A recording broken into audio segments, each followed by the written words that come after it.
Donc, on va parler, on va illustrer donc notre Dvar Torah par une histoire sur la Karatatov. Cette histoire s'est passée aux États-Unis il y a une vingtaine d'années dans un hôpital. Les hôpitaux aux États-Unis sont composés de plusieurs immeubles et s'étalent sur une grande surface. À tel point que dans cet hôpital-là, il y avait sur les murs des lumières rouges qui s'allumaient lorsqu'il y avait un patient en danger de mort ou quand il y avait un problème de vie ou de mort.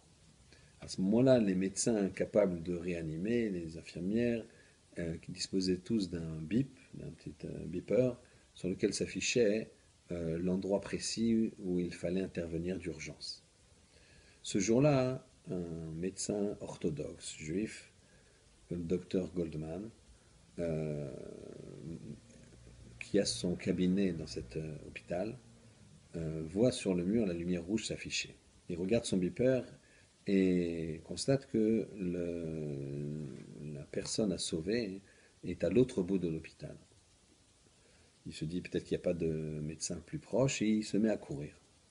Quand il arrive, au bout de plusieurs minutes sur le lieu, il s'aperçoit d'un spectacle un petit peu triste où il voit ses collègues qui, la tête désabusée, prennent un drap et le mettent sur un corps inerte. Et lui, il est poussé par je ne sais quoi. Il leur demande pourquoi il ne continue pas à essayer de réanimer la personne en question. Et voilà qu'il soulève le drap et essaye de réanimer la personne, appelle une infirmière, demande des différents instruments, des piqûres, etc. Et pendant de très nombreuses minutes, s'acharne afin de sauver la personne. Il y arrivera. Et cette personne, après une convalescence, pourra retrouver toutes ses facultés. Cette personne est une personne extrêmement riche des États-Unis, une non-juive, qui a voulu donner des cadeaux, a voulu montrer sa reconnaissance au docteur Goldman. Ce docteur l'a précisé à cette dame qu'il l'avait sauvée, que c'était son devoir le plus strict et qu'il n'attendait absolument aucune récompense. Il a tout refusé.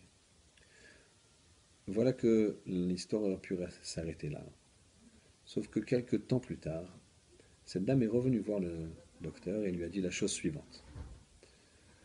Vous savez, comme vous savez, je suis une grande femme d'affaires.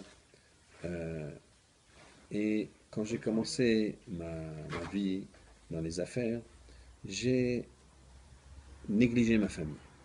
J'ai grandi, j'ai fait des enfants, mes enfants se sont mariés.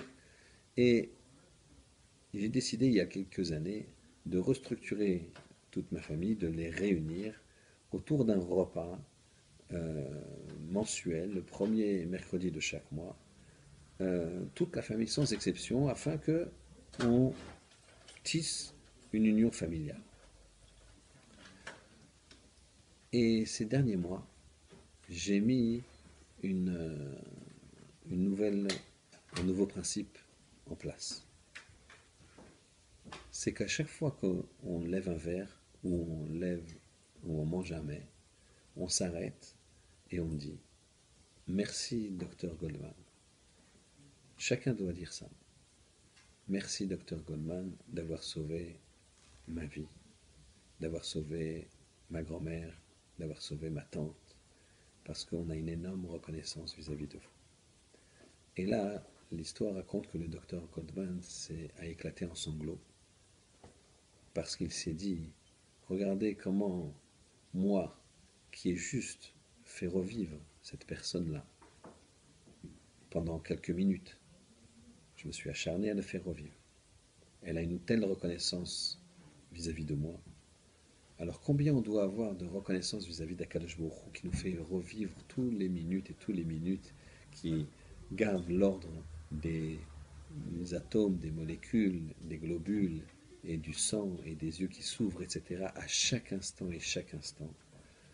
Comment on doit s'appliquer à faire une bracha, shakol, niye, bidvaro, baruch, ata, se concentrer et avoir la kavana pour servir Hachem. Alors qu'Hachem y fasse qu'on se rend compte que de tout le bien qu'il nous donne et qu'on puisse le servir et le remercier le plus possible. Shabbat Shalom.